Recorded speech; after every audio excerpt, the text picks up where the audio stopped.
In this video, we discuss how to measure size of a signal in terms of signal power and signal energy. Size of a signal is the largeness or strength of a signal. We measure size of a signal x of t by measuring the area under its curve.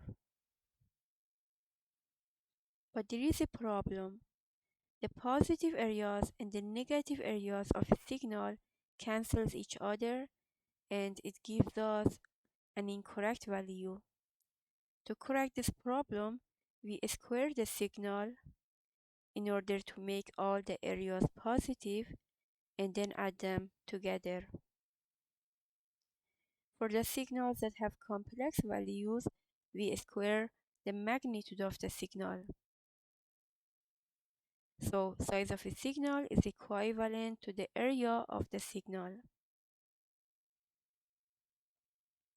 To measure area of irregular shapes such as signals, we integrate them. There is a key point.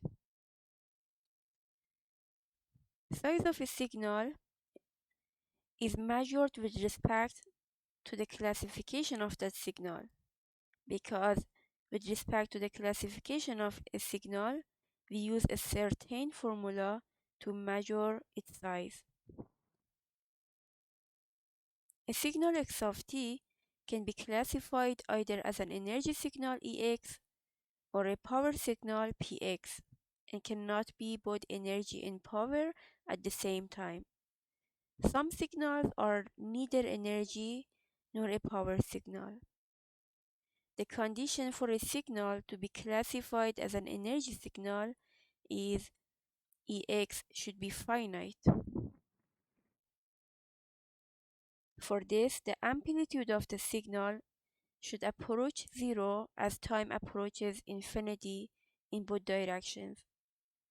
For example, this is an energy signal, and as you can see, its amplitude approaches zero as time approaches infinity in both directions. If you don't know the shape of a signal, you can use the formula of Ex to see if it is finite or not. Because a signal cannot be energy and power at the same time, so the power of the signal is zero. For real signals, Ex is measured by this formula, and for complex valued signals, Ex is measured by this formula. In here we use term energy and power not as its conventional sense, but to indicate the size of a signal. So the unit of Ex and Px refers to the nature of the signal. If the signal x of t be a voltage signal, then the unit of Ex would be volts squared seconds, and if it be a current signal, the unit of Ex would be amperes squared seconds. A signal is classified as a power signal if Px be finite. For this, the amplitude of the signal doesn't approach zero as time approaches infinity, which is exactly opposite to the energy signal. Also, generally, they are periodic or has a statistical regularity. However, this is not a necessary condition. For example, this is a power signal, and as you can see, its amplitude doesn't approach zero as time approaches infinity. And because this is a power signal, then it cannot be an energy signal, and Ex is infinite. For a real signal, Px is measured by this formula, and for a complex valued signal, Px is measured by this formula.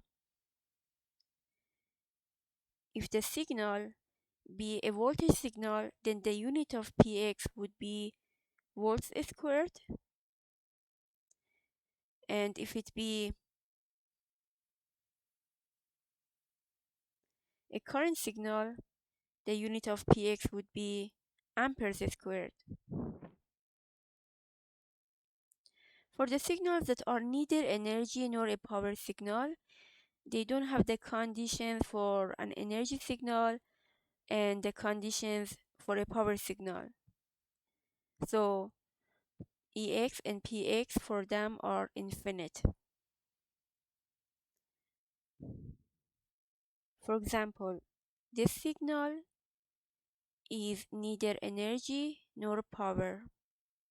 As you can see, its amplitude is not approaching zero as time approaches infinity,